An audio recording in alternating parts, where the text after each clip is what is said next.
everyone, and welcome back to Like Razorblade Pie. Tasty. I'm your host, Michael Swaim, and this is a bite-sized book club where we dive into the short speculative fiction of my favorite author, Harlan Ellison.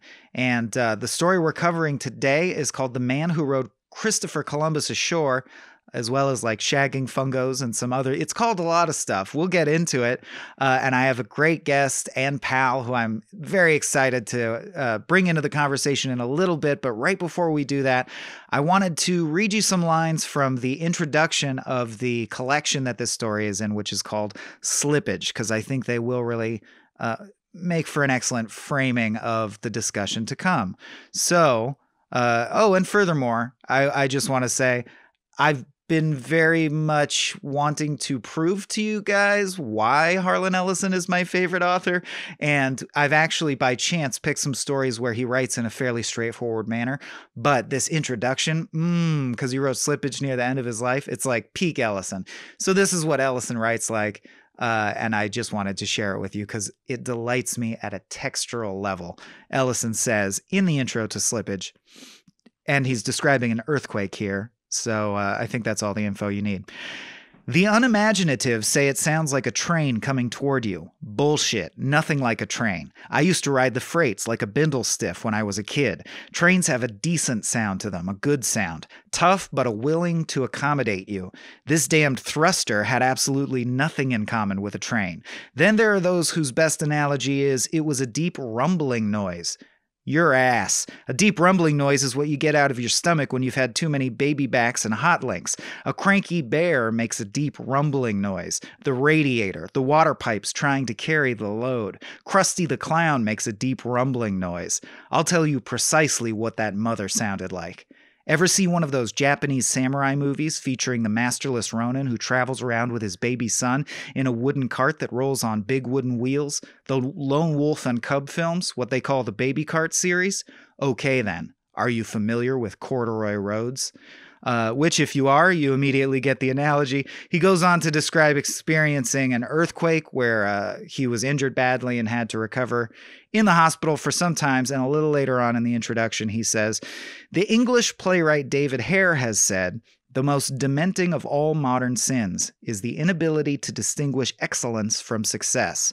Mortality has now been thrust on me by earthquakes and heart attacks, too close and too severe to ignore within a brief time, and I equate the slippage of the universe beneath my sliding consciousness with the physical world betraying me at every turn.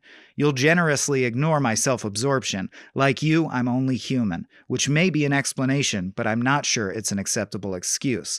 Life is not a comparison of chambers of horror, and as Gerald Kirsch pointed out in 1956, a sour soul will eat through the purest profile like acid through a paper bag, but a tiger could not mar a face animated by a good heart. For those who have not yet begun the slide journey, I will tell you that Gerald Kirsch is my favorite writer. I have long aspired to write at something like his level of excellence and originality. Not one of Gerald Kirsch's books is in print.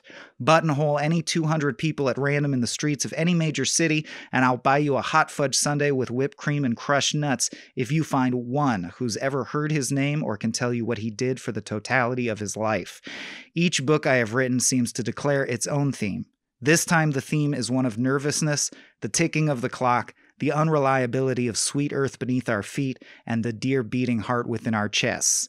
The theme is, do it while you can. Slippage wins. Gravity ain't forgiving. The theme is, you never know when it's the last of the last. The theme is, pay attention.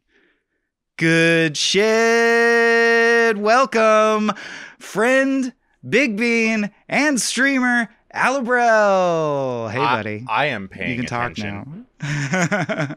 Please do. Thank you for buckling in for so long, because I know that was a long intro, but that was good, right? Yes. Did that become monotonous or droning? I think that rips. I have listened to your voice in solo for hours at a stretch, Michael. We're good. All right, great. Well, your poetry, short story stuff that, yeah. I like thank you kindly. But in the intro, were you implying that this story Mm-hmm. was also written in a straightforward manner? No, not this one. This is where and in fact, the first episode where Katie Stoll and I talked about the beast that shouted love at the heart of the world, That's not written in a straightforward manner, but I guess what I'm saying is I did a pod about Vonnegut, and I think Vonnegut's strength is talking like, I'm just a regular Joe who happens to say the wisest shit you've ever heard. Whereas I think Ellison is so exciting to me because he is operatic, virtuosic, but also uses modern vernacular and pop culture. He is not spare. Like Hemingway would hate this shit. And I just think we finally got to a story where Ellison... I'll tell you something that blew my mind as a kid was this passage, because I was always taught to cut adjectives, adverbs, cut it down. And I read this Ellison story that I'm sure we'll cover eventually on the slab that I thought was so good. And there is a page-long paragraph describing rock where it goes like, and they tunneled through the schist, through the quartzite, through the blah, blah, blah. And I was like, you can't do that. You can't. And it's just blew my mind. So, yes, this story is decidedly not straightforward. I hope some of you out there read along. It is, at first, its title changes throughout its length, but at first it's called The Man Who Rode Christopher Columbus Ashore. And, Brel, if you would, could you take us through it in a nutshell, which I realize is difficult, but like, how would you elevator pitch this if you were forced to? I'm good at nutshelling. By a saucy podcaster. Yeah, I considered this story to be kind of a daily logbook of someone, a time traveler of some flavor, whether or not he's your traditional sci-fi traveler, a god, a demigod, or something like that.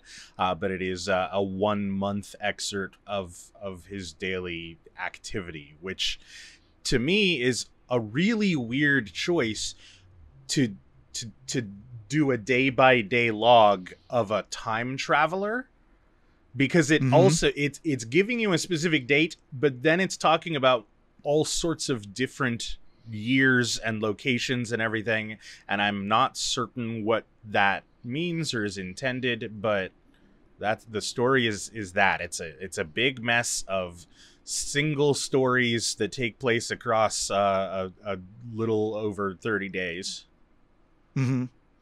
And I think it's important to note some of the times. So it says like yeah, go ahead. Sure. Yeah. A large number of them absolutely seem to be like large events in history. There's a huge number of very small ones, a number that are entirely fictitious, but there's definitely a good third of them seem to be like important historical events, if not like, you know, at the center of what we would hear as the mythology, but like as a Rosencrantz and Guildenstern background kind of thing happening during those events. Right. Oh, but I'm talking about literally the numbers, like the point that they are numbered in order, right? So it says like Monday the 1st, Tuesday the 2nd. And by the end of the story, we're on Saturday the 33rd, Piltic the 34th, Squaby the 35th. So it gets very Cody Johnston, by which I mean it just becomes random syllables slammed together. Mr. Cody. And I think that means something as well. I think. Yes. Yeah, I mean, that is definitely one of the most deliberate choices that was made. So, yeah. But it affected my interpretation of who this is. So I think it's really fascinating that you latched onto time traveler. They certainly travel through time. Yeah. But I wondered if they might be an angel or, you know, there was a few, we feel we were in a good place situation. So, yeah, that's the story in a nutshell. Obviously, we didn't dive into all these vignettes, which will be the rest of the podcast, but they vary wildly. Like, what were some that stood out to you? If I may. Honestly, the comedy ones were my favorite bits, because there's probably about half a dozen of them that are just quick little, you know, he kicked a cat through a tree, and it's described horrifically, but also comedically, and also implied the cat lived, which makes no sense. The cat lived after having been halfway through a tree. Embedded in a tree by his kick. Okay, so a question I always start with: why do you think I chose you to guest on the episode where we cover this story in particular? Okay. I've got several theories on this one. The biggest one, of course, is that I am a huge piece of shit and you hate me. Yeah, Oh, you've been listening to the show. Great. I have been, yes. But Yeah, no, each one is a actually, secret burn. Yeah. there is a thread of some evil potentially in this story, but first theory is that you knew that I would do my homework. This is a very dense story with a lot of pop culture reference and a lot of less popular reference. And I in fact read the what was her name? Kristen, I don't know. One Ordinary Day with Peanuts was the inspiration for this. I went ahead and read that. I don't know this. Oh, You're okay. beyond me now. So there's a story that inspired the structure of this story? The mood, not the structure. The mood, okay. Yeah, Gotcha. The One Ordinary Day with Peanuts by her. It's mentioned at the end of this. It is a story about a man who wanders around in a street doing a bunch of random things, kind of tying up loose ends between people and things. And then he goes home to his wife. He's been doing entirely benevolent things his whole day. And then she describes a day where she's been doing pointless bullshit and making people's lives worse and horrendous. And that's what that story was about. So this is nice. Spiritually succession on it. So also, my favorite short story of all time is Heinlein's All You Zombies. Do you know that one? Have I ever mentioned that to you? Because that was my best theory, was that I mentioned that and you remembered it. And the film Predestination is based on that. Okay. If I'm correct. I do not know that one. So this is a spoiler alert for All You Zombies and Predestination. You can skip ahead 30 seconds and I'll be done. But is it the story where it turns out everyone in the story is the same guy? Yes. Yeah. They made an Ethan Hawke movie based on that called Predestination, which is also decent. It's literally very faithful. So it's what you already know. Awesome.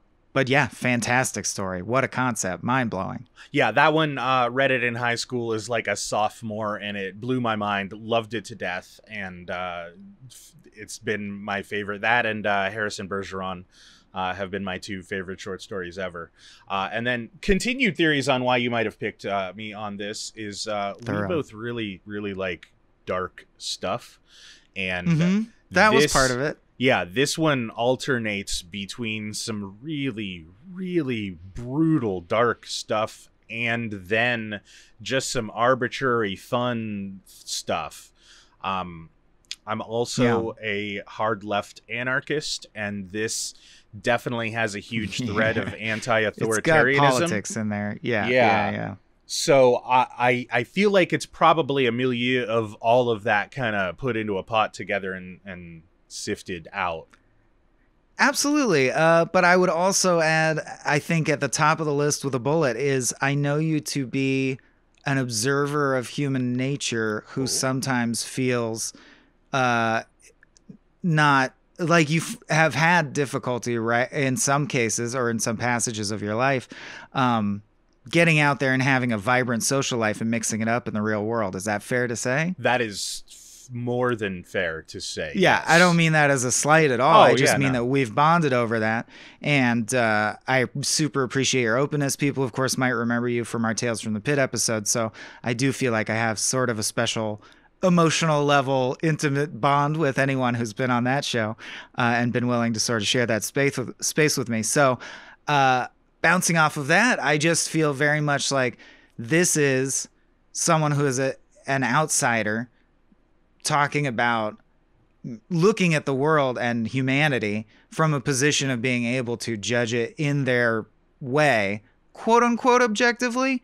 Like it does seem like, because there's reference to some metaphysical bureaucracy, right? That this agent is running afoul of. And at the end of the story, they're told that they've been fucking too much stuff up and they get reassigned cosmically. And we never understand the details of that. But I just thought, man, you immediately came to mind when I thought, ultimately we had a conversation, and as soon as I was like, oh, it's going to be Brel, I thought of this story because to me this is Ellison at the end of his life giving us really frank explications of like, okay, I'm gonna die soon. This is the position he's writing this book from, as we hear in the intro. What is important that I can leave you with that might actually matter? Because when you're going to die soon, you realize how much stuff is bullshit. And I feel like you're someone who is not going to die soon, but already sees through bullshit in a strong way that many don't, and is willing to discuss it frankly. So I want to dig into like the really dark stuff. For example, what do you think he meant? And this is, forgive me, but this is a tangent question, not on the list. What did you think, or what did you get out of the fact that at one point this character Levendus, whose name also changes throughout the thing, there's 2 back-to-back vignettes, one where they witness a violent race-based hate crime, and just watch and eat popcorn, I think. And then immediately after that, there's another one where there's a violent race-based hate crime, and he intercedes and beats the Nazis to death with a rebar. And if I can find it quickly, well, I'll just say, like, the way it's written, it's brutal as fuck. It's like he dismantles these people's bodies. That would be on the 16th and 17th.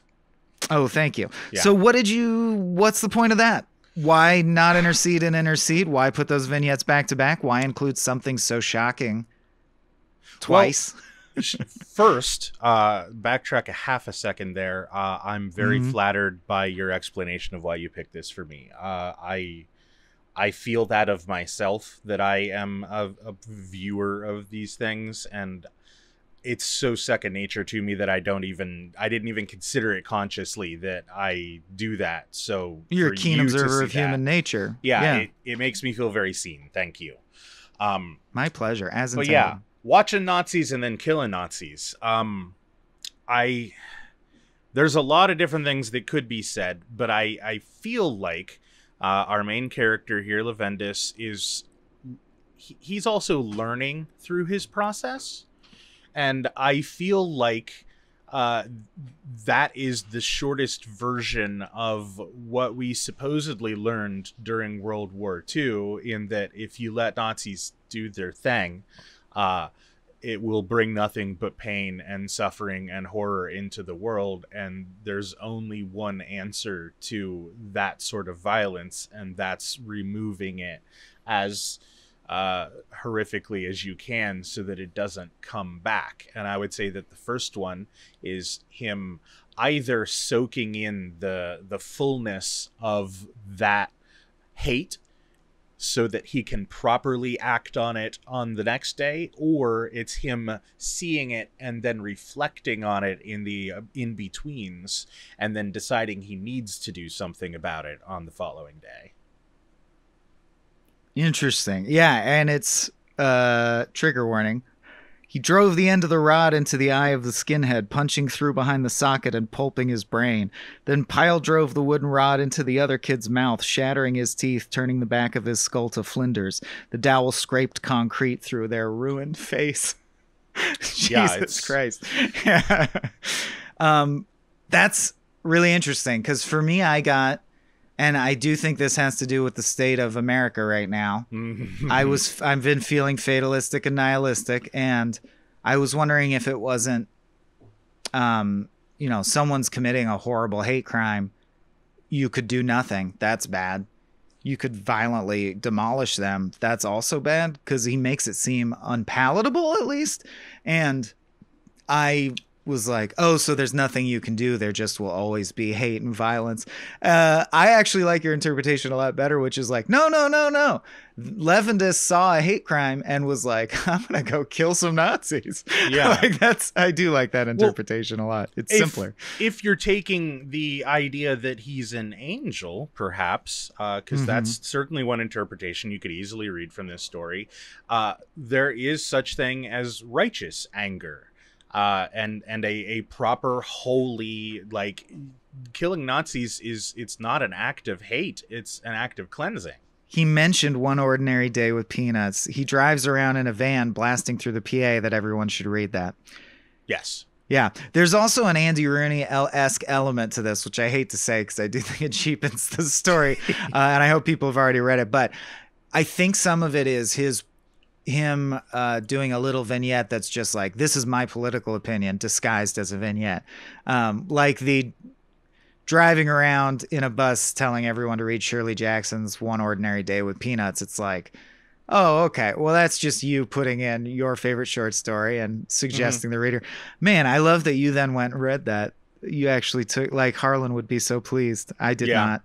But I will. Well, I like Shirley Jackson, for the record. I'm that asshole that will watch a movie just because it's referenced so many times so that I can get the reference as purely as possible. Yeah. Okay, so looking at clues of sort of like what could this person's job or role or function be. Speaking of Heinlein, have you read The Unpleasant Profession of Jonathan Hogue? It doesn't sound familiar. That's a Heinlein where it's this person's job to trigger the apocalypse, but it's not violent. It's like their job to go around unwinding and painting things out of reality. And it's like it's a road movie about the people he meets as he winds the world down. And it's very interesting. Speaking of fascists. Right. Heinlein, Love the art. That's why you will never hear me do a Lovecraft or Heinlein podcast. Yeah. But I was wondering what you think about the clue in the name. So we find out that Levendus is a Greek word meaning to be full of the joy of living. And we also find out that this entity changes their name to Sertsa, which is the Russian word for spirit, after Levendus is denied. Like, they're like, you can't be Levendus. Yeah. And they're like, fine, my new name is Sertsa.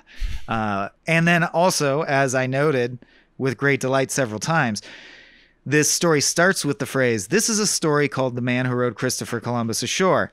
Then a little later it says, this is a story titled The Route of Odysseus. Then a little later it says, this is a story titled Daffodils That Entertain. This is a story titled At Least One Good Deed a Day Every Day. And then it ends with, this has been a story titled Shagging Fungos. I had to look that one up. I don't know what a fungo. Okay, it's a baseball reference. A fungo is I forget what exactly where in the bleachers it's landing, but it's a ball that goes into the crowd.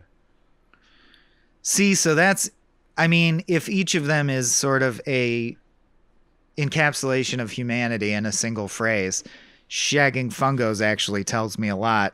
At least one good deed a day every single day reminds me of Vonnegut saying there's only one rule I know of. You've got to be kind.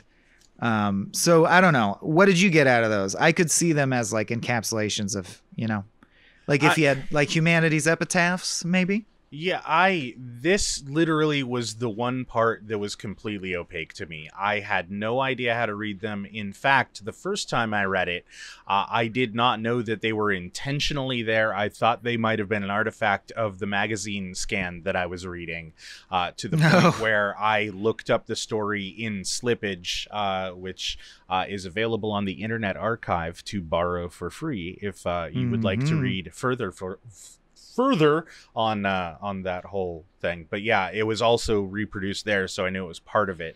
And I don't know what to make of them. It's very obvious. They're highlighted very boldly. They clearly mean something, but I had nothing on those. Okay. Yeah, I'd be interested to hear in the comments what people got from those. The closest I can come is humanity's epitaphs, or like a log line for humanity. Just because I think that we're observing humanity from the outside here and trying to guess at whether it's worth it. I mean, that's the vibe I get, is like, or this entity seems to be trying to make things better / sometimes just amuse themselves. As Rel mentioned, there's these comedy moments too where they're like, I'm just going to sow chaos every once in a while, like a fun degree of chaos, which is a theme that Ellison absolutely loved. Of course, we'll eventually cover Repent Harlequin Said the TikTok Man, which is all about anti-authoritarianism and just like the need for chaos in life and the need for whimsy. You were going to say something. Yeah, you drawing the line between the names Lavenda Sertza and the changing titles actually gave me a thought on them. Please. Because additional research, I looked up those words, and Sertza is it is Russian for heart, which is similar to spirit, but not the same word. And Lavendus, they define as one who is full of the pleasure of living. It is actually defined as a good-looking, bold, brave young man. So I think that they might actually be a commentary on the subjective and arbitrary nature of everything, especially life. And language, too. Yeah. Yeah. Interesting. Wow, it never occurred to me that he could just lie and say whatever he wants the word to be. Yeah, sci-fi does that a lot. You gotta look out for it. That's true. Huh, wow, okay. Well, I'm gonna, now to the heart of the matter, and I don't care if you tie this into the story, but I think this makes sense. I think this springs off the story. I think this is what the story's about. This is what I love about Ellison. It's sometimes it's an abstraction. Like you're looking at an abstract painting and you get what you get. But this story made me think this thought and write this question. So I'm going to read it. What do you think matters in life or to actual morality? Good intentions, good actions, or good outcomes? And you can define good however you want. And you can speak to that definition if you'd like first. Sure. Or not. Yeah. Can you define the word matters? Ooh. If you were... well, first of all, I was going to skip past this question, but I guess I'll go back then because it's kind of foundational to this question. Do you think because otherwise it's moot. Do you think it's possible to decide whether someone's more good or more bad? For example, I could look at Mengele and go, I think, well, let's see. Your intentions were what I would call bad. You then took bad actions that led to suffering, which I, as a human, and I want people to, I fear pain, I fear death. I want genetics to proceed from here. So like by my stance as a thinking human animal, you did bad because you wanted to do bad and bad stuff happened. So that's all three categories. So I think I can judge Dr. Mengele and say, yeah, that guy was bad. And then I can judge Malcolm X and be like, yeah, he was good, or he probably is more good than bad. Even though you can say like, well, so-and-so once was unfaithful to their spouse or anything, I'll be like, okay, but in the grand scheme of things, there are people so my question to you is, will you go along with that? Do you think there is such a thing as quantitative good and bad? Well, that is a complicated question. Let's go through a little bit. Hell yeah, it is. I feel like I'm hoping that in your audience there are going to be some people who appreciate my takes on these metaphysical questions you're asking, because I know most people are going to hate them. I do not believe in good and evil. They are made-up human concepts that communicate what we think are beneficial for us individually. If they existed, if we're going to take them as a given, yes, I think you can quantify that, but in a practical sense might not be able to. But the reality of the situation is, Mengele, from his own perspective, not to defend Nazis or anything, but... No, you're not. People get what you're doing. This is a philosophizing. This is a lab. Yeah, okay. His goal was to benefit humanity as much as possible. He was doing research. And Abe, can we get a clean cut of that? Let's just get a clean cut of that I can use against Brell. Yeah. No, make sure to isolate that out so it's easy to clip. Mengele, his goal was to benefit humanity as much as possible. But yeah, Mengele's goal from his own perspective was that he was going to benefit humanity as much as possible. He was taking these bestial people that physiologically were the same as us and doing experiments. But he thought of them as inferior and he was going to improve them. Yeah. Right. And okay, so let me throw at you. But you said you believe things, right? Like you are an anarchist and you're anti certain things. You're anti, intersectional, institutionalized racism and oppression based on skin and color, I presume. So, like, how do you determine how do you live as if good and evil are something, like matter, right? I it is indistinguishable in my actions between whether or not I am treating good and evil to exist or not.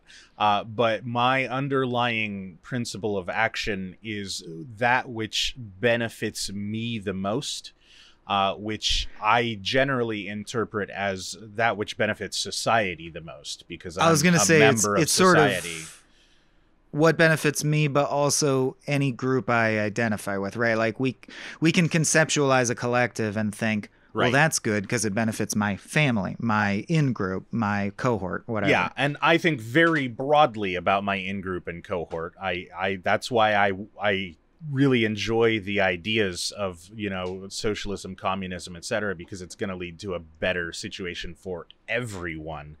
Right. Because if you take that to the hyper individualistic angle, then you end up being a capitalist, and I'm not concerned with just me. I'm concerned with everyone around me. Do you see the separability of intention, action, and outcome? I mean, right? Those things are separable. I mean, and have you read Ender's Game? Yes, I have read Ender's Game. It is, in fact, probably the most impactful novel of my childhood. I remember it's one of my clearest childhood memories is reading the end of Ender's Game. I remember where I was. I was in the back seat of my dad's car. I remember the specific car, what we were doing, because I stopped and had to go, Dad, like you don't it's the first time I understood the separability of intention and outcome, right? Mm-hmm. This story where Peter Wiggin, this fucking monster, ends up being this hugely stabilizing force for the galaxy that then spares so many billions of living entities suffering, whereas Ender Wiggin, through no fault of his own, is Hitler. So like, what are you gonna do? Mm-hmm. And I think this story kind of gets at the same thing, so that brings us back to the question, but I feel like we've already derived an answer now, is what matters most, good intention, action, or outcome? And you would say, what is matter, or what is it to matter, right? Right. Yeah, so invalidate the question, which I think is a valid response. Yeah, but if you want me to play along, outcome is the only real thing out of those three. Intention and good action, those are both made up concepts. I think that we can get a lot more people to agree. Outcome is definitely measurable. Intention is a completely internal item, and Mengele had good intention. But outcome is derived from intention. So is that which is in the mind and therefore not real, does it not matter? I think things that are in your mind still matter. They affect outcome. They do, absolutely. They are all interrelated, and it's a bit of a sticky wicket. It is. That's what I really, obviously that's the real answer. These things are just fun to think about, but we can't answer them. Yeah. So I'll move us along to the next question, which I think is super appropriate. When life seems irreducibly complex, or you get to a point where, well, the answer to that is, there is no real answer because these concepts are all interchangeable and yet real and not real, etc., etc. How do you find yourself determining what actions to take? This is the other probably most frustrating question I have here. Can you... Irreducibly complex is a complicated, messy concept for me, because there's a lot of things in life that are very complex and arbitrary. And as you said at the top, you chose this story for me because of the way that I look at the world. And the way that I look at the world requires me to deconstruct everything to be able to make decisions. And so I don't know that I've ever encountered something that I wasn't able to break down into some sort of pieces to be able to analyze and decide on a course of action. So when you decide on a course of action that impacts or falls within the domain of what we call morality, right? Not a mundane action, but some action that is motivated by some sense of right and wrong. Do you think that is a reasoned action, or do you think it's instinctive? Like, I hate to say this, but is it all bullshit, right? Is it just Oh, a result of your inherited cultural norms and tropes and simulacrum of the world that lives in your brain? yes, Like, that second so bit. you live with that contradiction. You go, All I'm going to yeah. do what I think is good, but good also is meaningless. Yeah, good is absolutely meaningless. Anything that we decide that is moral action is just that which benefits us. I don't think that ultimately you can make a good argument otherwise. Well, I also have a very clear memory in 6th grade of my friend Alex and I discussing this and me raising my hand and trying to explain the rudiments of isn't there only social mores, and don't, for example, a lot of almost universally cultures find some level of violence eventually disturbing, or they would consider it morally bad. But that's really just a vestige of the fact that we are sensory processing systems that feel pain. Yeah. And we're hardwired to not want pain, so we think bad. But even pain, right? Even like, ripping someone's chest open with a claw hammer is not inherently bad in and of itself, in a sense, because there is no underlying point to existence. So Yeah. nothing is like bad. And I said this to my like 6th grade class and started trying to explain how, because I had just learned that in Sparta they like groomed young boys and had sex with, and I remember how hard the teacher shut us down and was like, we are not discussing that. This is not class we're learning fucking basic trigonometry, you little piece, like I didn't sign up for this. But man, that question's fascinated me ever since. Yeah. And the follow-up question of why do I try to be good then? Yeah. Bringing it back one level as well, like cosmically, like we're meaningless, right? But even your claim that all societies eventually find a level of violence that they find abhorrent, I would argue that that's not true. It's entirely from perspectives. We, as the American experiment, have committed the most horrible, violent atrocities that any body has ever done. The nuclear attacks on Japan are, among other inarguably the worst instantaneous actions that anyone has ever taken, and yet most Americans still make arguments for that having been good action.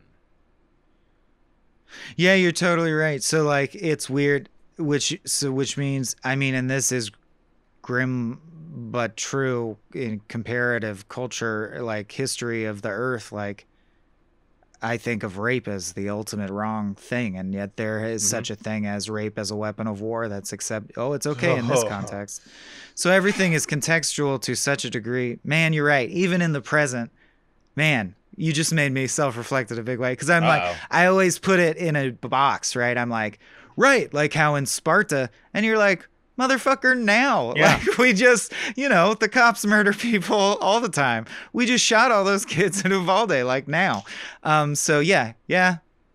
What is good? See, if you can take anything away from this episode, terrorist actions like Uvalde, people are become really ungovernable. They're Chaos able reigns. very much to push that away and say that was a radical actor. But I think I was a hero, or I'm the school shooter. I think I was a hero, right? Right. I mean, that's he the thinks fucked that, up but everybody else is Vanda's like, thing. he's a horrible villain.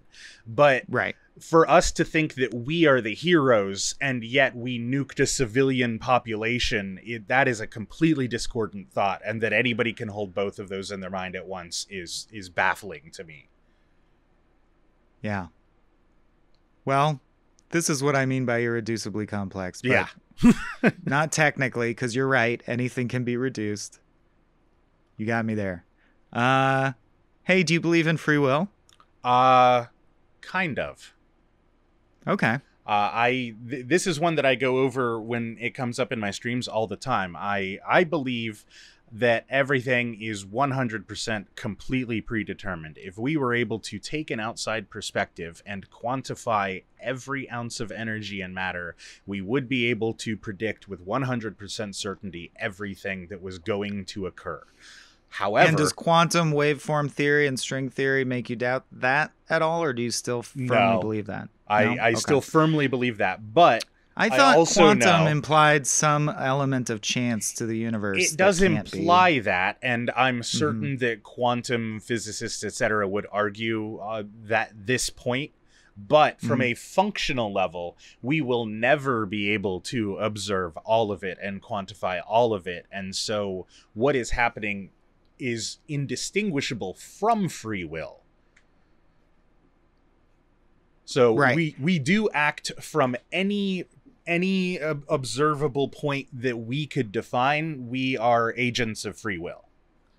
And which might even be an allusion to the fact that we move through time. Who knows if, right? Like time may have already unspooled or be a Mm-hmm. thing that you could be a fifth dimensional being and look at time and say, that's done, or everything that's done is always Right. done. Yeah. Interesting. Yeah, I watch enough sci-fi that one is I That's roll old that one hat at around this quite point. a bit. Yeah. Yeah.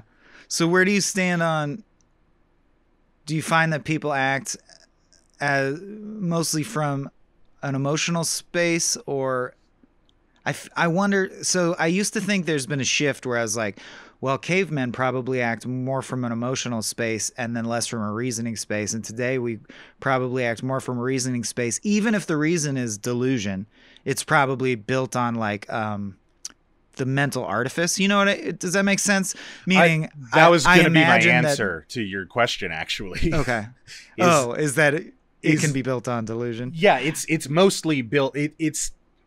I think that objective science, sociology and that sort of stuff, I realize it's a soft science, but we've shown that people largely act on emotion in almost all matters, regardless of how much they say that they have reasoned through what's occurring. All that we've improved at is creating rational artifices that convince us that the emotion was valid. That's what we've gotten better at. Yeah. I would say that we are getting closer and closer to acting on reason. I think that we do sometimes act on reason, whereas we didn't really have reason before. And since its invention, we have used it as a tool, but mostly as a tool to excuse our emotion.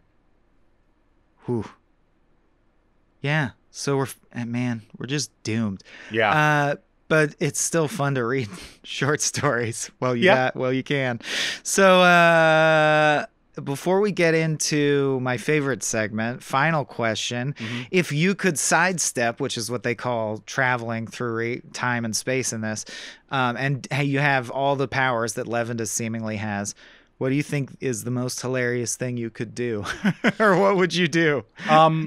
I really struggled with because you warned me ahead you were going to be asking that one, and I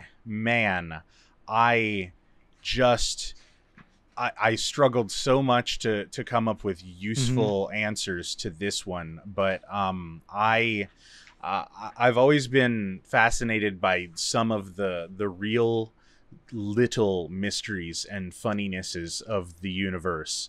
Are you familiar with the Max Headroom incident?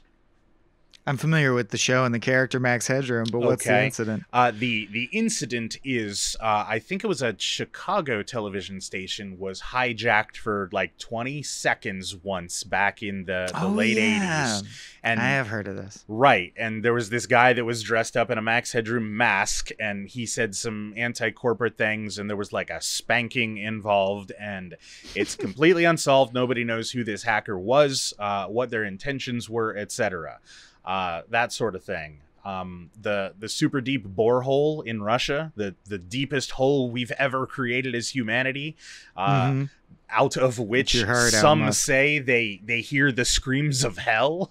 Right, sure, of course. I mean, you could say anything you want. Yeah, that's fascinating. And one of my favorite American historical figures is the only emperor of America, Joshua Norton.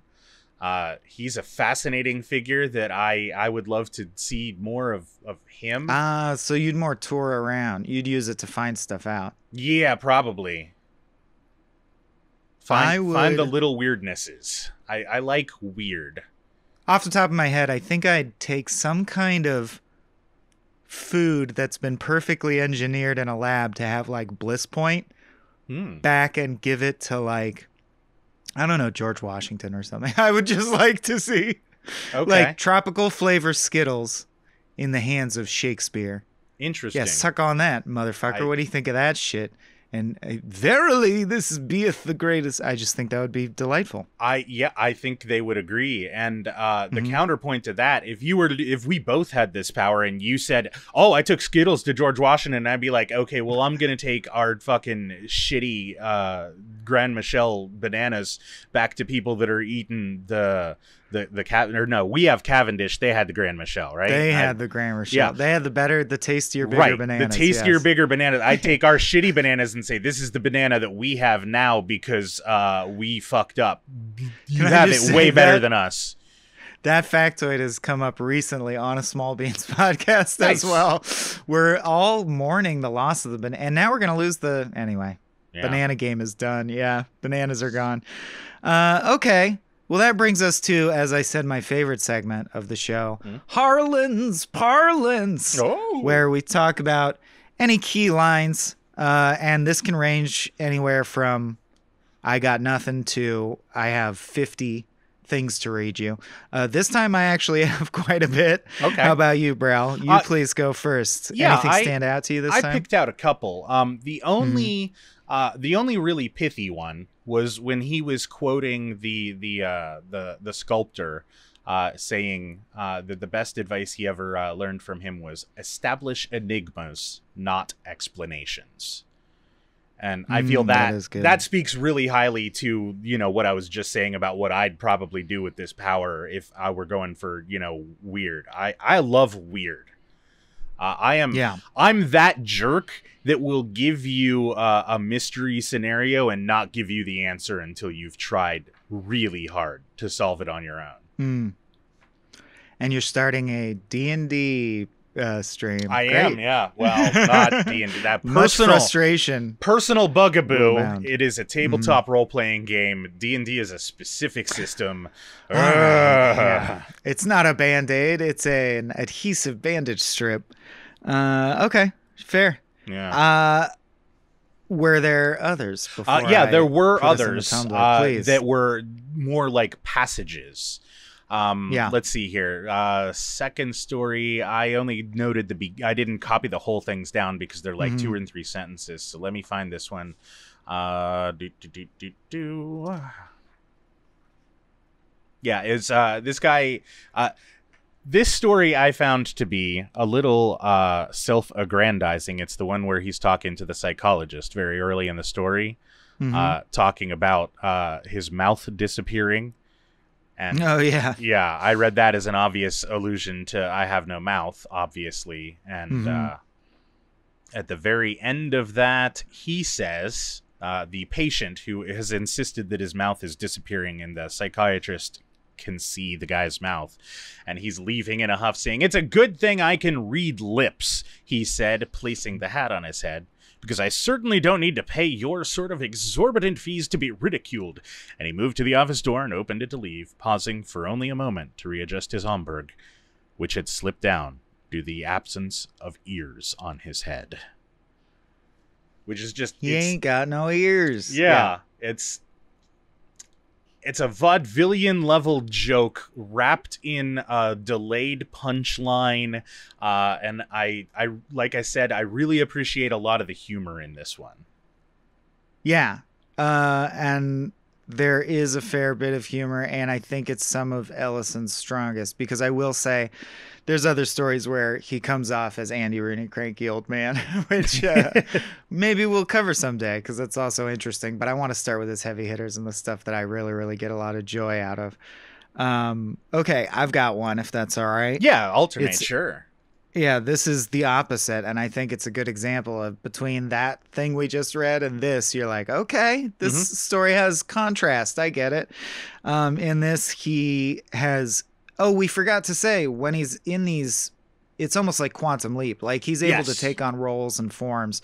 So when he's in these vignettes, he can be whatever he wants. So he's a social worker in this vignette. That one was dark. Yeah, it's pretty dark.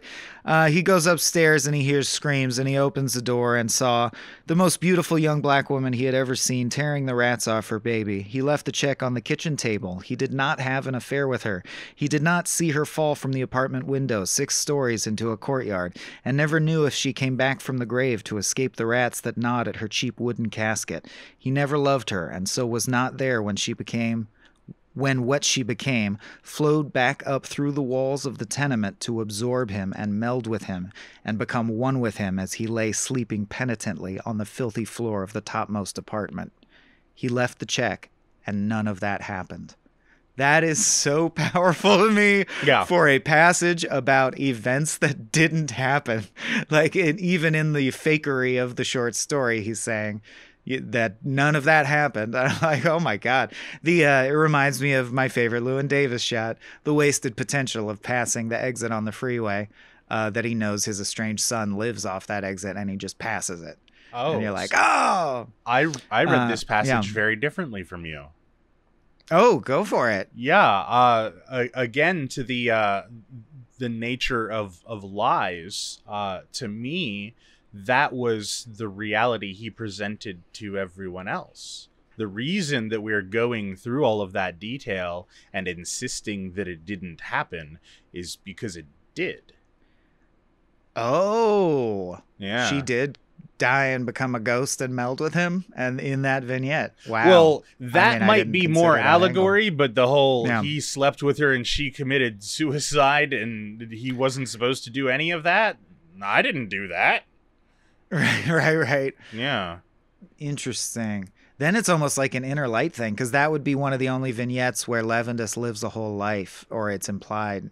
You know, Inner Light, the episode where Picard lives a life in a day. The only episode in Next Generation that does not have Data in it. Oh, really? Yes. I didn't know that. That's great. Picard and Data are the two main characters, and that's the only one Data doesn't show up in. I wonder if there's a Simpsons with no Bart. I bet there is. I mean, there's been so many that it must have happened by now. Anyway, that's not what we're talking about, although I did mention Krusty the Clown earlier. True. Any more quotes? I considered that one, but I struck it because it was such a long passage that you had to read the whole thing, and I was like, that seems like it's not the assignment. I really liked on this one, he's talking about having placed the Ark on a mountain in Kurdistan. And I was raised in a religious family. And so the passage that mimics biblicality here, he made sure to place them 2 by 2, every beast after his kind, and all the cattle after their kind, and every creeping thing that creepeth upon the earth after his kind, and every fowl after his kind, and every bird of every sort, 2 by 2.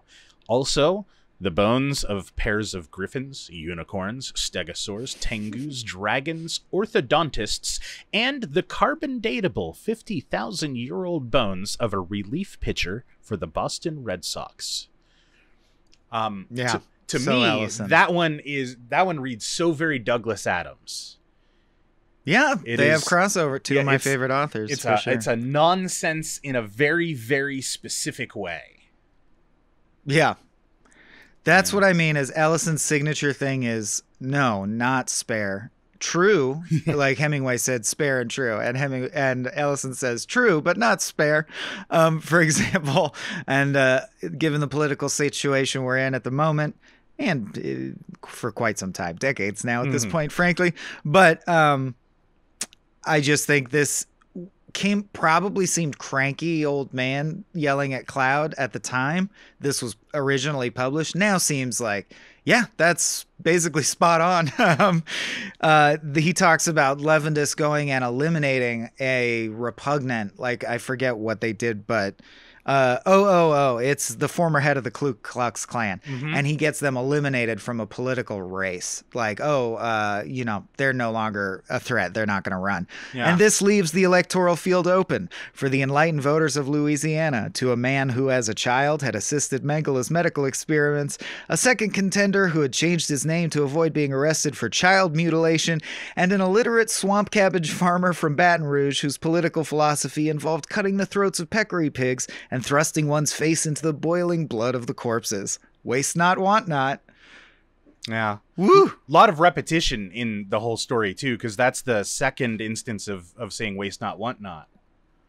Yes. Yeah. Which Vonnegut and Ellison very much both have in common. They liked picking catchphrases and were doing them multiple times in the story. If you're familiar with my short stories, I have been guilty of that as well. It's not a bad maneuver. Speechwriters do it. It has impact because we're stupid. We like chanting repetitive things. Okay, I've got one last one, so I'll leave it open to you.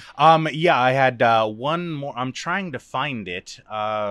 Yeah. Oh, okay. Here is the passage and the exact. It is a short one where he talks about having been.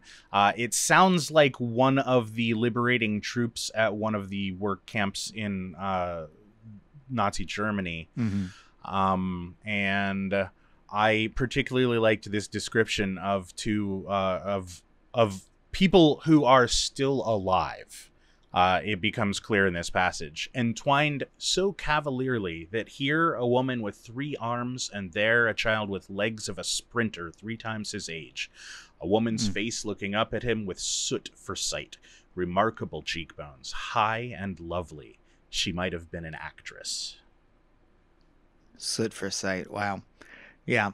That's when he's being photographed in a famous photo of the death camps. Yeah. He plays the figure being photographed. It is very Quantum Leapy. Levendus is like in, which actually, okay, I got 2 more because I can't not mention.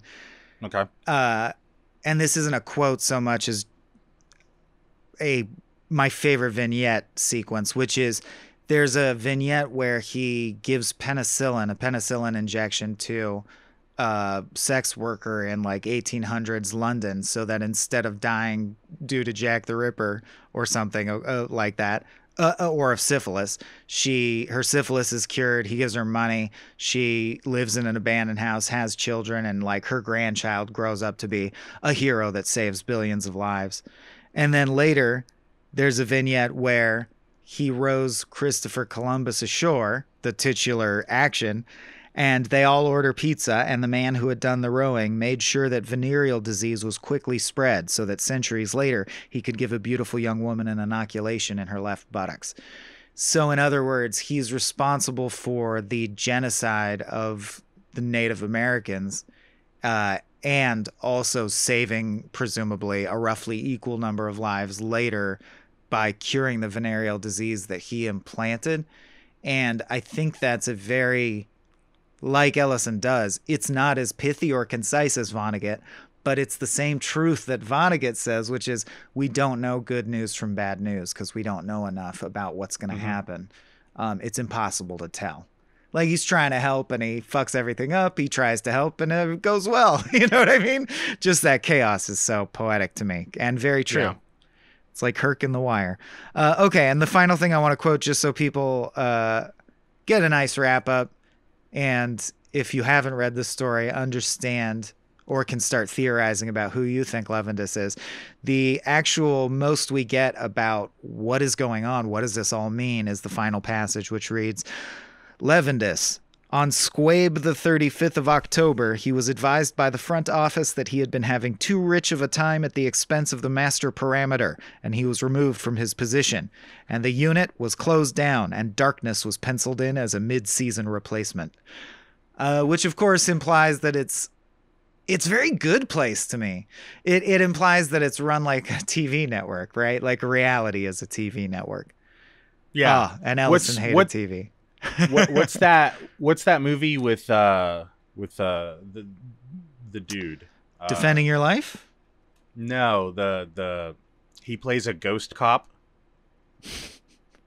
BPRD? Yes. Okay. Yeah, the Bureau of Human or RIPD? RIPD. I think it's RIPD. yeah, that one. Yes. BPRD is from Hellboy. Yes, there's a lot of versions of that, but I wanted to pick the stupidest one. Yeah, exactly. Yeah. All right. If you're out, that's Harlan's promise. I also really like just go. out of context, the cat was later sold as bookends. Oh yeah, because it got split. But I was confused because I thought it lived from being split in half. Is it a living bookends? It was very confusing. Yeah. Anyway, that brings us to my second favorite segment, where I make my guests write one-liners because I miss writing comedy. I enjoyed my tenure at Cracked, and I miss it. So these are 3 one-liners specifically. I also like the idea that I guarantee no one's ever written jokes on this topic before. Here come 6 one-liners specifically about the Harlan Ellison short story, The Man Who Rode Christopher Columbus Ashore. Alebrelle's going to start. Take us away, buddy. Yeah, I would say that the plot of the story summarizes as: the agency spurned him because he put so much concern into discerning the earnings of Poppy Kernick and that hypodermic to ultimately just turn her yearning to earn into learning of his failure to return. Man, that had good flow. That was amazing. Thank you. That took like 45 minutes to I write. bet that was actually a bit of writing. Yeah. This also took me 45 minutes to write. What did the pitas say to the yeast? Leaven dis. Did you consider maybe leaven this joke out? Leaven is, oh my God. Good. Touche. Wait, was that your second one? You slipped it by. You used it diegetically. All right, then I'm going to go. Okay, honey, you take the kids to karate and I'll drive them to soccer practice on Thursday, the 94th of Smarch. Oh no, we got the fucking Levendus calendars again.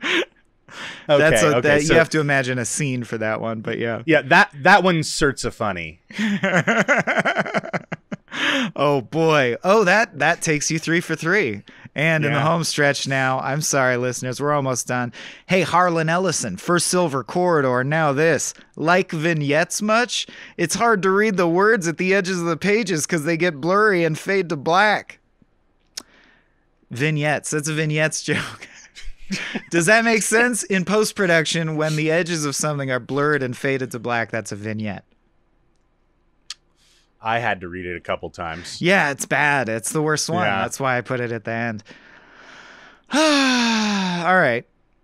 I think we did it. And as usual, yeah, it's just a normal length podcast. I used to think these episodes would be shorter than our normal podcast because they're short stories and the premise is it's a bite-sized book club, but nah.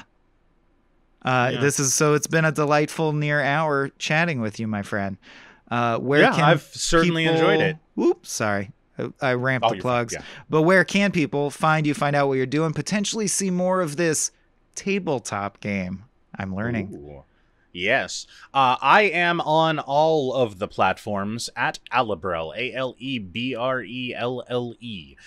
Twitch is my main platform. I tweet quite a bit. If you like to see social justice stuff on your feed, I bring a lot of that talk onto Twitter. My TikTok is kind of not active right now, but I am planning to do a series on the original Twilight Zone very shortly. Nice. And the tabletop game is going to be released on its own Patreon individually, but if you were to follow me anywhere, you would be able to find that, because I'm definitely going to be shouting that one from the rafters when we get started. Heck yes, and of course, as always, you can find a bunch of bonus pods like Spiel Boys and Star Trek The Next Futurama, where we do talk about those things. I like that one a lot. Thank you. Over at patreon.com/smallbeans. That's all. We're out. Follow me on Twitter at SwaimCorp if you want to follow along, because I'll be tweeting as soon as I know who my next victim is and what story I'm going to wrap around them. Till then. This has been a Small Beans endeavor. We're a bunch of pals who make podcasts, sketches, music, web series, and movies. The beans always have new ideas percolating, so make sure to check us out at patreon.com/smallbeans. That's patreon.com/smallbeans, where you can browse all of our current and past content, see what we've got planned in the future, and learn how your support can help the small beans grow into huge, giant monster beans. If you enjoyed this content module, please like, rate, subscribe, or tell a friend about us. We love you!